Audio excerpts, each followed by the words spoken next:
জন্য আমাদেরকে ঐক্যবদ্ধ হতে হবে। পাড়ায় পাড়ায়, মহল্লায় মহল্লায় ইসলামী আন্দোলন বাংলাদেশের কার্যক্রম বেগবান করতে হবে। প্রস্তুত আছি তো ইনশাআল্লাহ? কারণ আল্লাহ রাসূল বলেন, তাওয়াদাতু আন উক্তালা ফি সাবিলিল্লাহ সুম্মা উহইয়া সুম্মা উক্তাল সুম্মা উহইয়া সুম্মা উক্তাল। ইসলামকে আল্লাহর জমিনে প্রতিষ্ঠিত করার জন্য আন্দোলন করব, সংগ্রাম করব, একবার শহীদ হব, আবার যদি জিন্দা করে আবারও সংগ্রাম করব, আবার যদি আল্লাহ তাআলা জিন্দা করে আবারও আন্দোলন করব, সংগ্রাম করব, শহীদ হয়ে যাব। তারপরেও ইসলামের পথ থেকে কিঞ্চিত পরিমাণ সরে দাঁড়ানোর সুযোগ নেই, ঠিক কিনা? তাই যুব আন্দোলনের ভাইদেরকে বলবো, ইসলামী আন্দোলনের বাবাদেরকে বলবো, মুজাহিদ কমিটির দাদাদেরকে বলবো, আর ঘরে ঘুমিয়ে থাকার সময় নয়। যেহেতু চেহারা ওপেন করে দিচ্ছেন আল্লাহ তাআলা, রক্ষী ফেরেশতারা আজকে কামরা করেছেন আপনাদের চেহারাকে। অতএব কোন রক্তচক্ষুকে পরোয়া না করে নিজ স্থান থেকে দাওয়াতি কার্যক্রম করেন।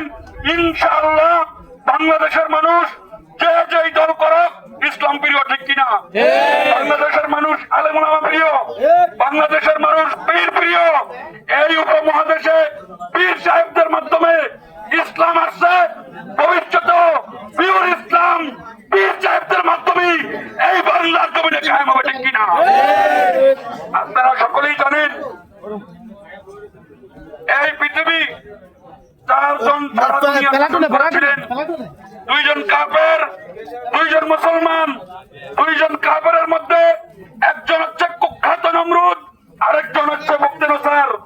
আর দুইজন মুসলমানের ভিতরে একজন হচ্ছেন হযরত সুলাইমান আলাইহিস সালাম, আরেকজন হচ্ছেন যুলকারনাইন। অতএব কোরআনের স্পষ্ট ভাষায় রাজনীতি লেখা আছে। আল্লাহ তাআলা 13 নম্বর পারার ভিতরে বলেন, ইনিল হুকমু ইল্লা লিল্লাহ। জমিন আল্লাহর, আসমান আল্লাহর, জমিন আল্লাহর, মানুষ আল্লাহর। এই জমিনে আইনও চলবে আল্লাহর, ঠিক কিনা?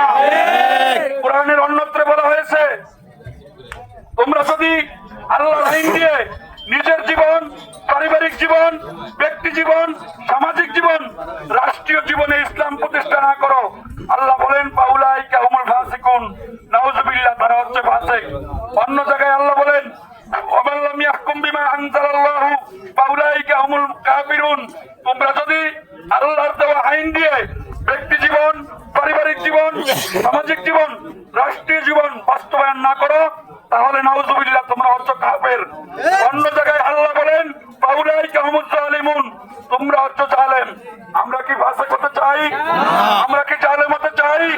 আমরা কি কাফের হতে চাই? আমাদের আগামীর লড়াই কোন দলের বিরুদ্ধে নয়, কোন নেতার বিরুদ্ধে নয়। আমার আগামীর লড়াই ইসলামের পক্ষে। এই লড়াই করার জন্য যে বাধা হয়ে দাঁড়াবে আমরা তার মোকাবেলা করার জন্য প্রস্তুত আছি তো?